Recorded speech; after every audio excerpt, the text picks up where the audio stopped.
Let's go now live to Capitol Hill. The Republican leader Mitch McConnell is letting us know what he does not like about this bill. Let's listen. Other Americans and all of you, what's in it. So I'm here with a message for the American people. This morning, Democratic leaders in Washington stood on the Senate floor and sprung a new piece of legislation on the American people that will have a profound impact on our nation. This is not renaming a post office. Make no mistake, this bill will reshape our nation and our lives. And Democrats are forcing a vote on it, as I indicated, over the weekend, counting on the fact that the American people are preoccupied with Christmas and not paying much attention to what they're doing. And the reason for that, obviously, is that we know from all the survey data that Americans are overwhelmingly opposed to this bill. This bill is a legislative train wreck of historic proportions. But they're so eager to claim a victory, they'll simply do anything to jam it through in the next few days. Now, we're in the process of reading this bill like a lot of other people, but here's a few of the things that Americans need to know.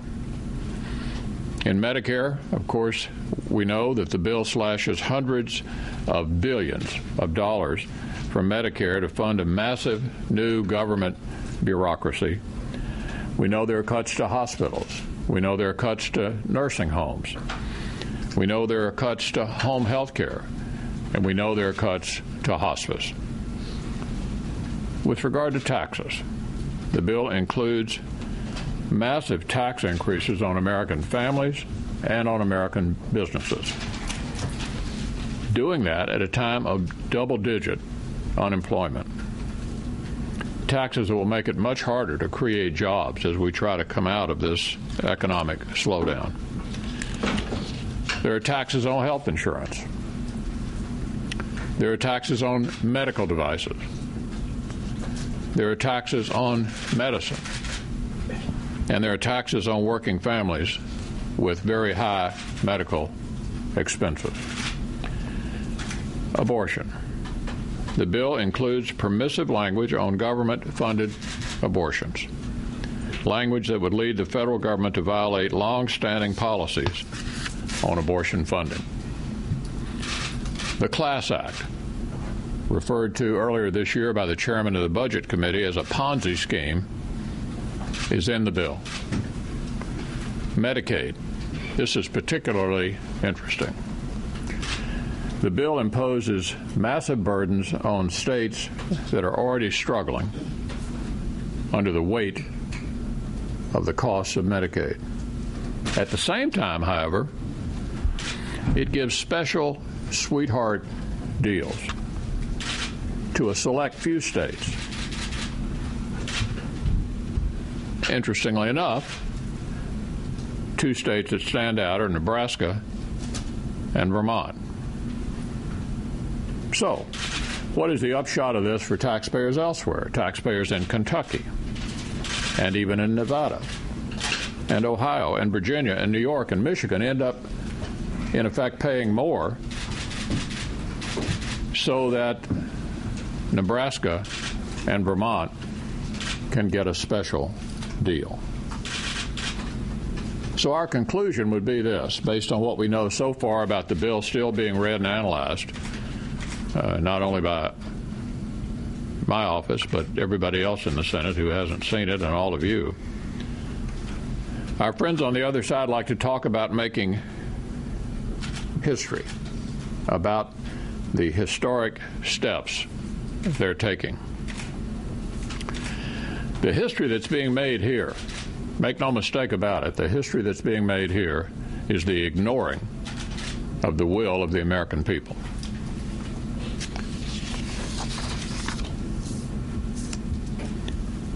The history that's being made is that a bill that was sold as helping a major problem in our nation actually makes the problem worse. Because independent, nonpartisan scorekeepers tell us that premiums, taxes, and overall health care spending will actually go up under this bill. America, if this was a good bill with bipartisan support, I assure you they would not be trying to pass this the weekend before Christmas and in the middle of the night. And the reason I say the middle of the night, the next vote literally will be in the middle of the night. It'll be at 1 a.m. Monday morning. The presumption is, of course, that no one will be watching. If this was a good bill with bipartisan support, if we had followed Senator Snow's advice several weeks ago to sit down and write this bill in a way that it could pass the Senate with 80 votes, we wouldn't be doing what we're doing. This is an absolute outrage that's being perpetrated on the American people. An absolute outrage.